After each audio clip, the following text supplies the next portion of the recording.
Hey yo, what is up? The Iron Arnie is out. This is my reaction video, and I'm sure you've heard a lot about this tank. A lot of people have been using it.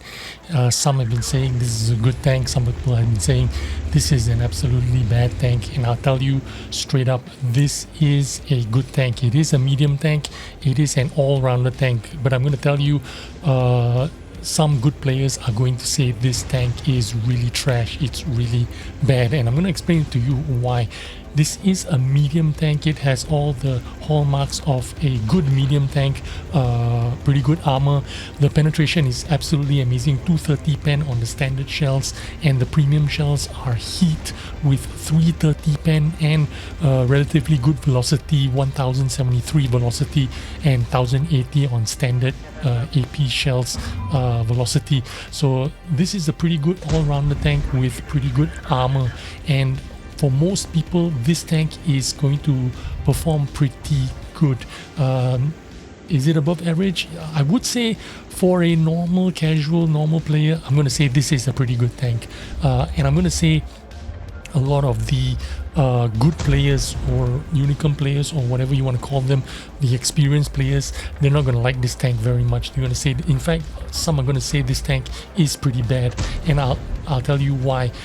It is because this tank is an all-rounder.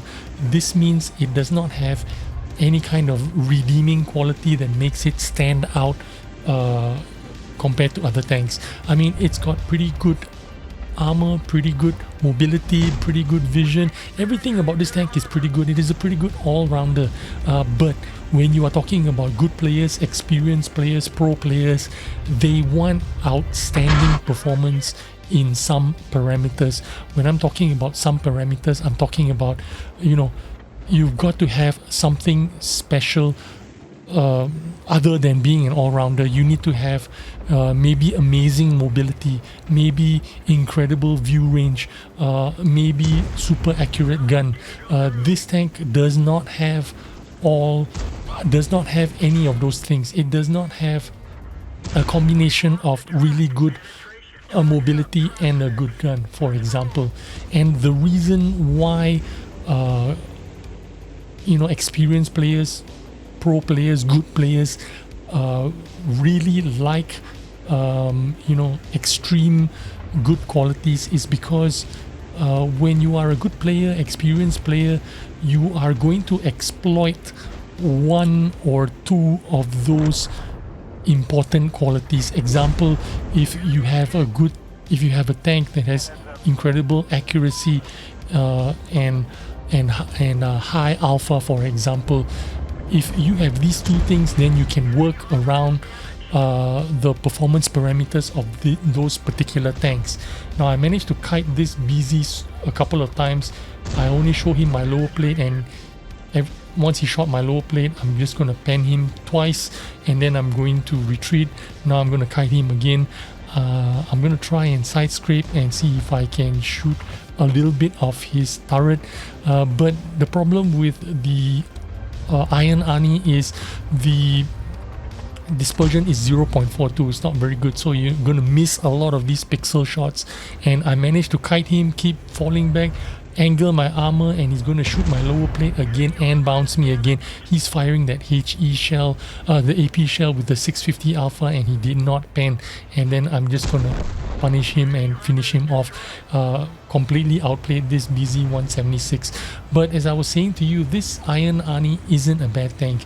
In these situations where you can hull down, use a little bit of your hull down, side scrape a little bit, you look at the amount of damage that I managed to absorb. Already 3,400 I managed to bounce, but unfortunately I don't have a team that can help me a lot, and I also missed a lot of opportunities where I could have got a little bit more damage out of this game.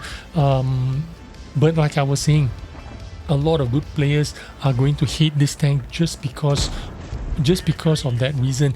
It is, it only does 320 alpha, and it reloads 10.83 seconds. If I'm not mistaken, this tank was slated, before release, it was slated to reload 9.2 seconds, and then by the time they release it, it became a 10.83 reload. So if only it reload a little bit quicker, I could be a little bit more competitive.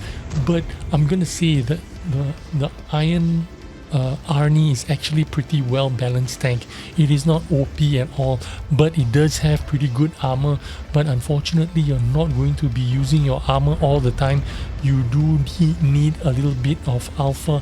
320 alpha is like something like a CS52 LIS kind of alpha, but this tank is going to reload 10 plus seconds, while the CS is going to reload in 8 plus seconds. So the CS is going to beat out this tank a lot of the times, and that is the problem with this tank. It does not have some kind of quality that's going to make it outstanding. A pro player or a very good player is going to need one of those parameters going to be exceptionally good.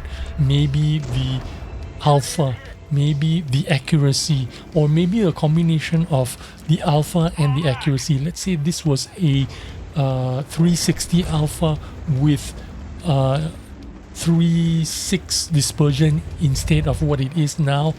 I can tell you this tank will be very, very good. Right now it is in the category of good.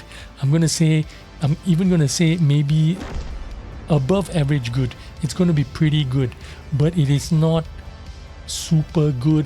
That is why you're going to see a lot of pro players or experienced players are going to say this tank is very hard to play, or this tank is going to be tough, because they are looking for you know, a special kind of stat, something that's going to make it a little bit you know, where they can exploit. For example, like I said to you earlier, if it had 360 alpha, if it had a little bit more accuracy, a pro player is going to exploit that accuracy and alpha and going to make this tank super strong. Now, I was a little bit pissed off with this BZ176 on my team. Look, at the end of the game, he still got full HP. He was on the 0 line and then pulled all the way back to the 1-2 line, and he did not join me. He should have been. When you're in a BZ, you need to be out in the front firing your HE shells and doing 800 damage per shot. If he was next to me, we would have completely owned this flank and very likely win this game. I still did a pretty good game for myself. I mean 2.8k or whatever damage, 2.9k damage, and managed to block 3.8k blocking for myself. If I had a team that was having my back more, maybe we would have won this game more decisively. But I'm not upset. Like I said, you know, it's a pretty good tank for what it's worth. And is it better than the BZ? No, the BZ is going to be better. I would rate this. I rated this tank earlier on 6 out of 10. I'm going to give it a little bit better score. I'm going to rate it 7.5 out of 10 for this tank. And yeah, I hope you enjoyed this video and took some useful information on the Iron Arnie. Thanks for watching. I'll see you on the next video. Bye bye.